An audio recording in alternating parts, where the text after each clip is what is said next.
This video is part of the Great Unboxing! Hello everyone, and welcome to this unboxing video for Teenage Mutant Ninja Turtles' second Kickstarter, Stretch Goals! The board game, of course. Or miniature game, to be more precise. Yeah, it's mostly just a white box, and it's got Nickelodeon on it, and the whole, IDW adventure game. But before we get to this, something I've been mentioning for the last two videos. The dials! Yay! So, these are just cardboard dials for health trackers and stuff like that. I don't know how this is going to work entirely, but it looks like it's just generic 2 sets. There are 7 in total by the looks of it. So we've got things to hold them together. I'm not going to take those out because otherwise it's going to be a mess. Oh, okay, cool. So this is the main reason I was wondering is I didn't know where these would come in. I thought this was only 2 sheets, not 3. So it's not 7 in total, it's 10. There are 6 here, 4 here, and then 10 of these. So they'll just plug in. The bottoms are the same for all of them. And then we've got rotten pizza slash, I wouldn't actually really say that's rotten, it's just, well, maybe the cheese is, but it's fish bones, bugs, worms. Clearly, these turtles don't like mushrooms, and I don't know what that is. And then pepperoni for the others. I love pepperoni pizza. The pizza slices are the same on both sides, or pizza holes. I'm used to slices because that's what it normally is. But let's get that out of the way and get to the proper box. So this is all the stretch goals for the second Kickstarter. This is not everything else. There are some standalone miniature packs. That will be another video after this, and that will be the rest of it. So let's get to this. Cut it open, yeah.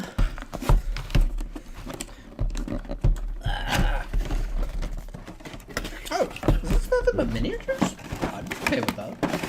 Because, oh yeah, it's 2 miniature trays. Or at least what look like 2 miniature trays. Like, this is the entire box. So the top one is entirely miniature, which, okay. And it looks like the second one is not. Let's start with that one. We first have a stretch goal adventure comic. So these are basically the campaign guides and everything. I imagine this has, yep, here's all the list of what's in it and everything. In fact, it has a reminder layout in it too. Cool. So these are probably all very random adventures. Whether or not they stick to the newer comic, I have no idea. It looks like some of them do, some of them don't. Most of them do by the looks of it, actually. Then we've got 2 new game board tiles. So we've got an interior, we've got the barn interior and exterior, and then we've got a forest and what I'm assuming is an extension of the forest, but like a shoreline to a lake or something. The barn actually does show up quite a bit throughout the set of series. Like, it's almost always like the first retreat they go to after their lair gets messed up. And we got more bag of bags. Some, I'm guessing, player boards. These actually look kind of convenient. Which are all the same. They say turtles on them. And from what I can tell, you'll put the character card here. You'll put your dice up here and then where they share. They do have these grayed out for the dice that you share by your neighbors. I wonder if this is what the tokens were meant for, the dice facing like tokens, as just a simplicity kind of thing, not a, hey, these are bonus. I'd have to read the rules to figure that out. It was definitely an extra component to this version. Then we've got 3 new sets of dice. We've got a purple, a teal, and a white. This is not the first white, and I don't think it's the first purple, but this is also blue on purple. And we've got character cards. starting with unaffiliated Alopex, Koya, a mutant bird who actually in the comics gets introduced when the barn does. I think they're the first one to find them. Clan Hamato, Raphael. So here's Raphael and his, I'm going to try to come off as humans, but it looks like, and I either just didn't pick up on this in the previous two videos, or it is not a thing to begin with. But Clan Hamato is the turtle faction. We have Pigeon Pete from the Mutanimals. He's just a ridiculous idiot. Stockagen is now a faction, if it wasn't already from the core game. But we have mutated Baxter Stockman. And then some minions of Flyborgs. And Mausers. Again, but this time they're flying. And then we've got Koya again. This one's playable. This one is the enemy version. Foot Assassins. With those big-ass claws. Leatherhead. I'm kind of sad he's not playable, but I'm glad he's there. Metalhead, who's an automated thing. I don't know if that's as a friendly or not. I know Metalhead's one of those goes back and forth because people get control of him or he ends up just losing control in general. Scratch, a character introduced to my knowledge for this version of the comics. The Stranger. Yeah, it's really obvious who this is. Maybe not from just this picture, but I mean, like, when you read them existing, it's like, oh, yeah, it's pretty obvious. Worm, who I believe did exist beforehand, but just looks entirely different this time.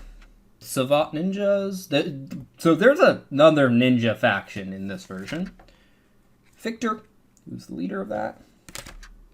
The Rat King, who looks more like he did from the cartoon, and I appreciate that. And then we've got a secondary version of Flyborg, Mauser, Savant Ninja, Victor, Koya, and Foot Assassins. Because again, there's two versions of a lot of them. I'm assuming some of them are meant for the automated, some of them are meant for the playable. And we got 2 packs of cards. And that's actually everything non-miniaturized after that. I actually thought there would be more in here. I'm completely okay with this, because if I ever get around to painting this, oh boy, less is almost better. So we've got Pollux, his cards. She's got 5. Koya actually has cards, as kind of expected. 5 as well, one of which has no bonuses. Oh, Pigeon Pete. Oh, okay. I guess Raph uses his old dice, but yeah. 6, with the first one being Board Game Champion. We'll be really interested in that. A Leonardo card, just randomly in here. Some new Baxter Stockman cards. They are meant for functioning with the Flyborgs as the picture. And then some cards for the Flyborgs. 3 different cards, but 4 copies of each. Mausers, and they are named the same, so I'm guessing you can mix them together, where we have 3 cards as well, 4 copies of each. Savant Ninjas are also same, 3 new cards, 4 copies of each.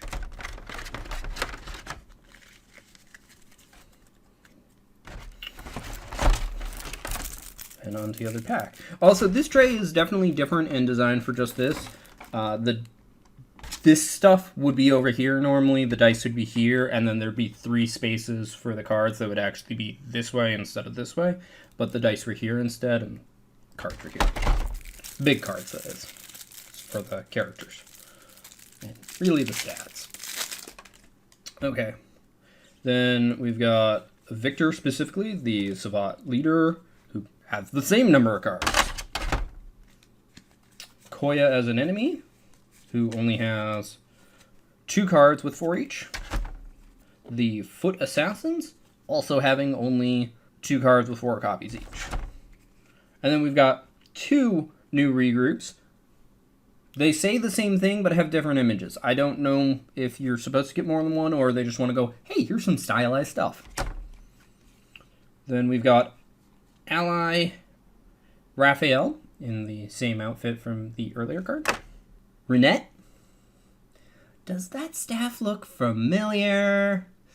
This was a character that was later added in. I don't know if she existed before the 2000 cartoon, but that's where I remember her the most from. I didn't even know she existed yet in the comics. And yeah, I think that version of her staff is supposed to be very familiar of the third live-action movie. Again, the current version of the comics is very much a nostalgia bait kind of version, which I appreciate, and makes a lot of references to various other versions of the Turtles, primarily in imagery.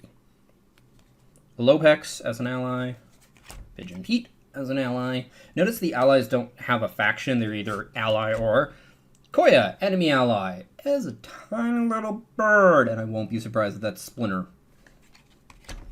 Then we've got cards for the Universal Adventure System, which is just everything again, same images and stuff. With the Stranger actually having not only 3 different versions in general, they actually do different things, or at least the stats are different.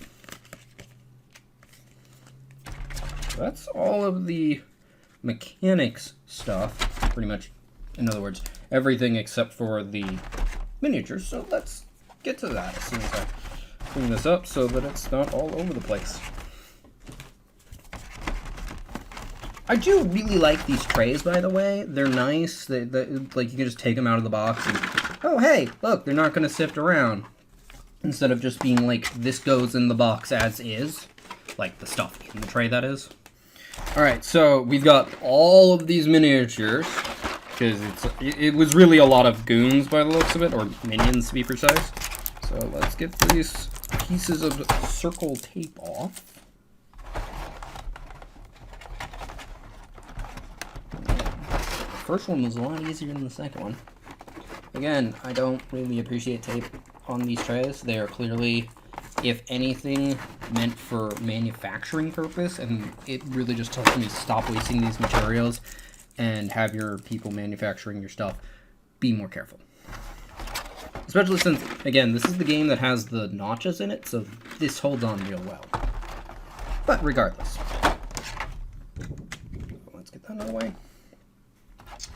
So we've got what looks to be 8 Savant Ninjas, and I say looks to be because they are all over the place. Interesting pose. Then their leader, who has the same outfit, but is just no weapon. And different pose, of course.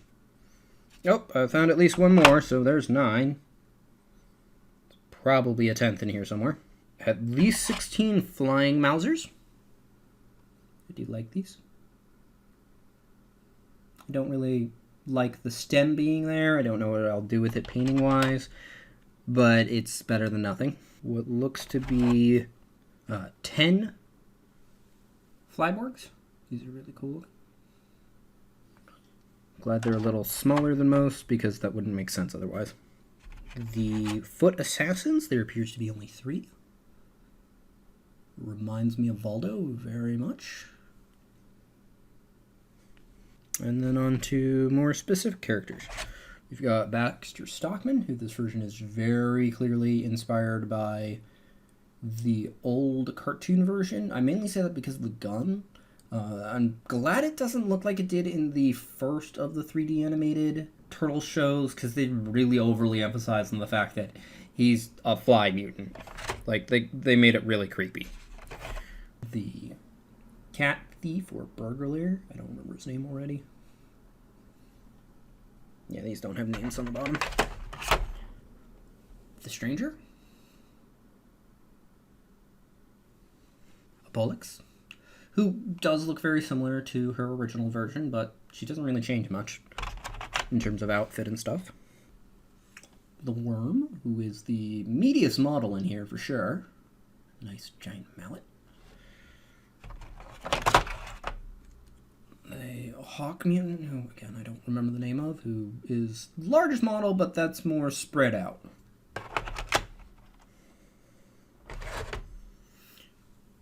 The Gator. I already forgot his name too, even though I really like this character and always have. The 3D cartoon version of this character, from a writing standpoint, I really liked. Instead of being a stereotypical Louisiana person turned into a gator person or the other way around, you never really know until you see their background. It was a gator mutated into a humanoid gator that just constantly fought with its sentiency and instincts. Pigeon Pete, who I think was in the previous miniature game, but I can't remember. And the Rat King, who is always an interesting dynamic because of Splinter. And I believe that's everything. I say I believe because it was kind of easy to lose track of what's in here. But, oh boy, lots more miniatures, always appreciated. Oh, I did forget one. He kind of blends in. They're all very gray and not that big. Metalhead. And it does not appear that there is a Raphael miniature for him in a trench coat. Which I'm fine with. I'd actually prefer his full ninja outfit from when he kind of went rogue in the second run of the comics. But he's Raphael. He usually goes rogue for a certain reason, or for one reason or another. But to my knowledge, that was the longest period in which he did. So like I said, that's everything this time around. Thank you for watching. I hope you enjoyed. If you did, feel free to press that like button. If you think somebody else will enjoy this, feel free to share this video. Either way, you'll help this video get seen more. If you didn't like this video, go ahead and press that dislike button.